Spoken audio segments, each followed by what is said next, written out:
A independência havia sido conquistada, a república começava a se consolidar, mas uma nova pergunta surgia diante daquela jovem nação: como preservar uma experiência inédita de liberdade em um mundo ainda dominado por grandes impérios? Em 1823, o presidente James Monroe respondeu a esse desafio com uma doutrina que marcaria profundamente a história das Américas. Mais do que uma diretriz de política externa, ela representava a afirmação da soberania de uma república que pretendia construir o seu próprio destino. É sobre esse momento decisivo que conversamos agora, a doutrina Monroe. 2 de dezembro de 1823. O presidente dos Estados Unidos, James Monroe, dirige-se ao mundo com uma frase que mudaria a geopolítica do continente: a América para os americanos. Nascia então a doutrina Monroe. A mensagem era clara: o hemisfério ocidental não seria palco de novas colonizações europeias. As potências do velho mundo estavam avisadas: aqui vocês não mandam mais. No início, era um gesto de proteção às nações recém-independentes da América Latina. Os Estados Unidos ainda eram militarmente frágeis e a doutrina foi aplicada sobretudo pela diplomacia: garantir que o destino da América fosse decidido por quem vivia nela. Com o passar das décadas, o princípio evoluiu. Intervenções no Caribe, na América Central, apoio a governos aliados, contenção do comunismo. A doutrina Monroe tornou-se a bússola estratégica dos Estados Unidos no continente. Da guerra hispano-americana à crise dos mísseis em Cuba, do Panamá à Nicarágua, a ideia central permaneceu: impedir que potências externas transformassem o hemisfério em um campo de dominação ou tirania. Do século XIX ao século XXI, o fio não se rompeu. E agora, 200 anos depois, esse espírito retorna.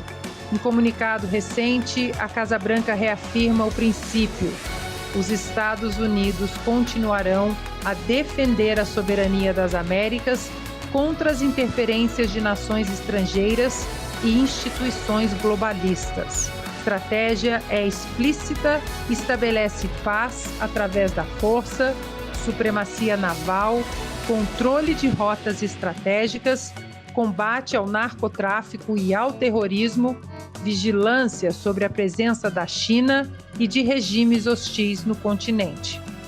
A doutrina Monroe nasceu defensiva. Hoje, no entanto, torna-se ativa. Não apenas impedir invasões, mas proteger aliados e manter o equilíbrio do poder no hemisfério. A mensagem de 1823 ecoa com intensidade renovada: o destino da América deve ser decidido por americanos. 200 anos depois, a doutrina Monroe permanece como um dos pilares da liderança dos Estados Unidos no Ocidente, o guarda-chuva político, militar e civilizacional que molda o futuro no continente. Bom, nós falamos bastante da doutrina Monroe antes de ser modinha no noticiário atual brasileiro, né?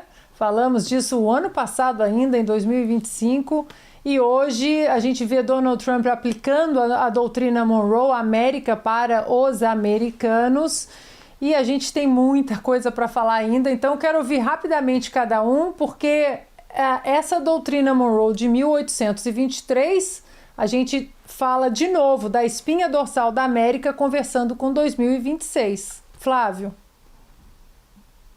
Eu tenho que falar sobre a doutrina Monroe, né, dos últimos 200 anos em 3 minutos. Vamos ver, eu acho que eu vou conseguir. Primeiro, doutrina Monroe, ela é uma ideia, vamos dizer, um pouco mais prática, pragmática, política, que é: os Estados Unidos acabaram de ficaram independentes e precisam se consolidar como território. Se você for ficar gastando muito tempo, muita geopolítica principalmente, com expansões e coisas do tipo, você vai se complicar. Eles ainda estavam consolidando, né, tanto as colônias indo mais para o oeste, até a hora que eles chegaram no Pacífico. Então qual que é a grande ideia? você vai gastar principalmente todos os seus esforços com os americanos e não se envolver com outras aventuras por ali. Bem ao contrário do imperialismo americano, que vai começar na Primeira Guerra Mundial, né? Foi quando você teve, com Woodrow Wilson, o fim da doutrina Monroe, e os Estados Unidos começaram a expandir o seu negócio para Ultraman, né? Para além do mar. Mas agora eu vou dar uma coisa aqui bem polêmica, tá? A doutrina Monroe, ela combina também com o momento de mudança econômica. Se a gente for parar para pensar, por que a Inglaterra é tão amiga dos Estados Unidos se eles estavam em guerra? Peraí, foi lucrativa, a independência americana foi lucrativa para a Inglaterra. Afinal, Adam Smith já tinha dito que é muito melhor você ter um parceiro comercial do que uma colônia. Colônia você vai ter que gastar protegendo de guerra, você vai ter que enfrentar revoltas políticas, você vai ter que ter toda a administração ali, uma administração monarquista que é cara, você vai ter, sabe, todo aquele complexo, na verdade, ele é custoso. Agora, se você tem um parceiro comercial, o que vai acontecer? Todos os portos de Boston custam muito mais com o navio inglês do que de qualquer outro lugar. Isso aí ficou famoso até no século XVIII, final do século XVIII, como Imperialism of Free Trade, ou seja, os britânicos eles estavam muito mais interessados não em conquista territorial, certo? Mas em ter mercados abertos, o que vai gerar a guerra do ópio com a China depois, é o que eles vão fazer com boa parte do norte da África, assim por diante. O grande império britânico, ele não era exatamente esse império no sentido de império romano, eram grandes parceiros comerciais que eles dominavam, no final das contas eles enriqueceram muito mais, tá? Justamente o que o Adam Smith falava. Qual que era a crítica do Adam Smith, e aqui a gente vai chegar em 2026, a crítica dele é que você pensava em colônia naquela época no sentido mercantilista, bem aquilo que a gente aprende nas aulas de geografia, ou seja, você quer pegar metais preciosos, levar para lá, acho que é um jogo de soma zero, você arranca de um lugar, passa para o outro, só um dos lugares está rico. Isso não funcionava. Asterisco, nota de rodapé 2026. O que nós estamos buscando agora, neste ano, o que o Trump está buscando neste ano? As caras, estamos buscando chips que só existem em Taiwan. Você entendeu que a doutrina Monroe agora vai ter que se jogar aqui, ser articulada justamente com a volta de uma espécie de mercantilismo. É esse nó que boa parte dos intelectuais falando de geopolítica não sabe deslindar. Você, Ivan Kister, querem completar com um tweet, porque a gente tem muita coisa para falar ainda. Bernardo? Eu quero, Ana. Eu vou ser bem rápido aqui. Essa história, né, que o Quincy Jones, né, criou lá, o John Quincy Adams, né, criou do American para Americanos, era justamente para proteger também os Estados Unidos da famosa Santa Aliança. A gente tem que lembrar que nós estamos ali na era pós-Napoleão, né, e que todos os países da América Latina aqui estavam começando a proclamar a independência, tanto que a do Brasil tinha vindo um ano antes, né, em 1822, e a doutrina Monroe de 1823, né, um ano depois. E a Santa Aliança, que vem depois do período napoleônico, ali que tem Rússia, Prússia, França, etc., estava tentando, após a derrota de Napoleão, defender uma espécie quase de um absolutismo monárquico na Europa e, se possível, no mundo, expandindo e tentando recriar os grandes impérios de domínio no exterior.